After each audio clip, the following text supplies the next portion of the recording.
Allah, there's only one God and Muhammad is his messenger. Allah, La ilaha illallah.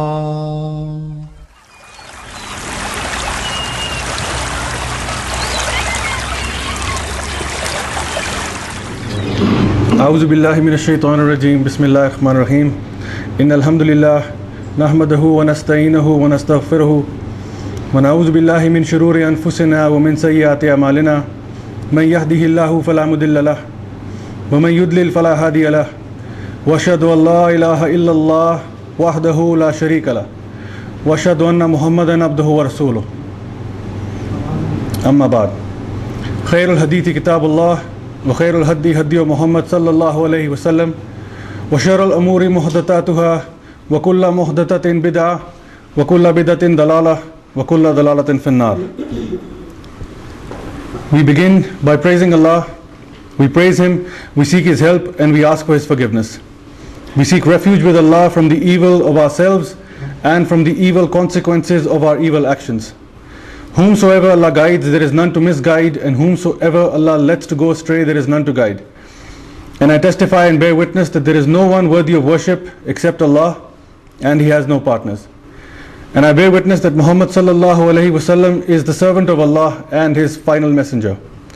After that, the best speech is the book of Allah, and the best guidance is the guidance of Muhammad sallallahu alaihi wasallam. And the worst of all the affairs are those matters that have been newly introduced into the religion. And every matter that is newly introduced into the religion of Islam is termed as a bid'ah or an innovation. And all of the innovations are misguidance, all the misguidance is going astray, and all the going astray is in the hellfire. Rabbi shrah li sadri wa yassir li amri wa halul uqdatam min lisani yafqahu qawli. I'd like to greet you all this evening by saying Assalamu alaikum wa rahmatullahi wa barakatuh. May the peace, mercy and blessings of Allah subhanahu wa ta'ala be on you all. I would also like to thank you for being here. May Allah subhanahu wa ta'ala consider your time spent here this evening as part of your hasanat, as part of your good deeds, as part of your rewards on the Day of Judgment. The topic that we will be talking about this evening inshallah is called the purpose of life. And it is one of the most fundamental questions that any person can ever think about. What is my purpose in life? What am I doing on this planet? Where have I come from and where am I going? So it's a very key and fundamental question that needs to be addressed. But the problem is this, that it is a question that we oftentimes do not wish to answer. It is a question that we don't want to answer. Reason being that the answer to this question could possibly change our lives forever. The answer to this question could force us to change, and nobody likes to change. So confronting this question takes a lot of courage. And I thank you all for being here this evening to talk about this particular subject. Now, before any person gives an answer to this question, what is the purpose of life, you have to see what is the source of knowledge of that person. Where is that person getting his information from? What's more important is who is giving you that information. What are the credentials of that person? Where is he seeking that knowledge from? Anything that I say to you this evening from my own account does not carry any weight unless I base it upon something, unless I refer back to something. I could possibly, one of the ways in which I could talk about this particular subject this evening is that I could start quoting verses from the Holy Quran, that this is what the Quran says, this is what the Quran says. But before I go into that, I must establish the credentials of this book. What is so special about this book? If I tell you that this book is the word of God, can I prove it? Do I have any evidence to back up my claims?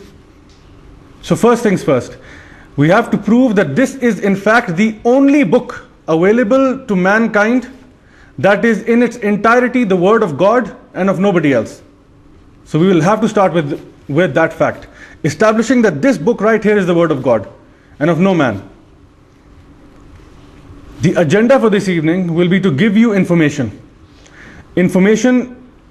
that would encourage you to do some research on your own, and whatever references or facts you are given today, we encourage you to go back and verify it, verify the truth, so that it can become part of your ilm.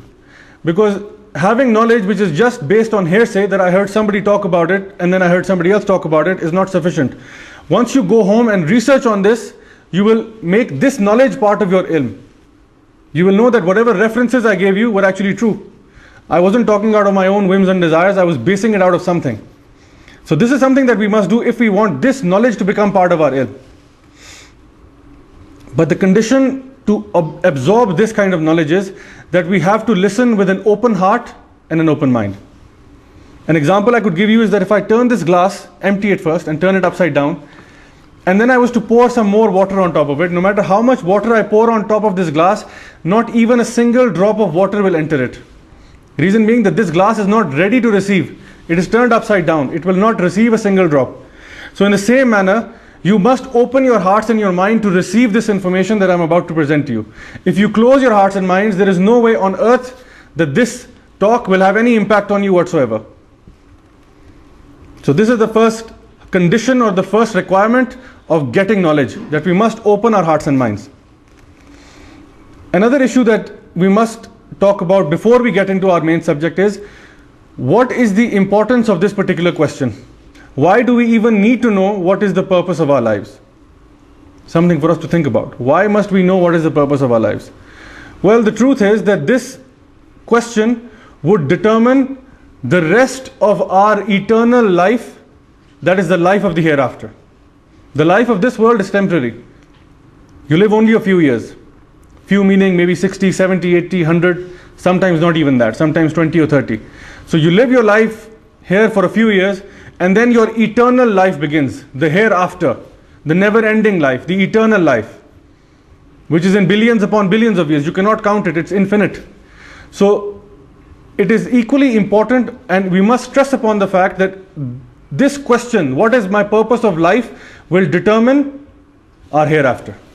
How we are going to live the rest of our eternal life. All of the religious scriptures are talking about heaven and hell, are talking about some kind of accountability. That if you make this the purpose of your life, you get to go to heaven. And if you make this not the purpose of your life, you go to hellfire. So if this is a threat from all of these scriptures, the least we can do is investigate it. Is there any meat in this threat? We can't just brush it off and put our heads underground like an ostrich and pretend it doesn't exist, or this is not true. We must investigate it. Allah subhanahu wa ta'ala has given us intelligence. He has given us the ability to understand, to reflect upon things, and then it becomes our responsibility to use that intelligence, to use these blessings of Allah subhanahu wa ta'ala to investigate what is the truth. And once you find the truth, implement it. So now, coming to our topic, the purpose of life, we need to understand and go back into time to the creation of the universe. Some people say that this happened by chance, that this entire universe, all of its 250 billion plus galaxies and stars and planets and all of that, came into being by pure chance and coincidence. A renowned British mathematician and astronomer who was knighted by the Queen and given the title of Sir, his name was Professor Fred Hoyle. He puts the chances of this impossibility as follows. He says that the chance that higher life forms might have emerged in this way, meaning by pure coincidence, is comparable with the chance that a tornado sweeping through a junkyard might assemble a Boeing 747 from the materials therein. That imagine a junkyard and imagine a tornado sweeping through that junkyard, and in the morning when you go and visit there, you find a luxury Boeing 747 parked over there waiting for you. This is the chance of even just minute microbacteria to have evolved out of pure chance, meaning it's impossible. In another commentary he mentions, indeed such a theory that life was assembled by intelligence is so obvious that one wonders why it is not widely accepted as just being self-evident. That it is self-evident that this life was created by a higher being, by some sort of intelligence. This could not have come out on its own.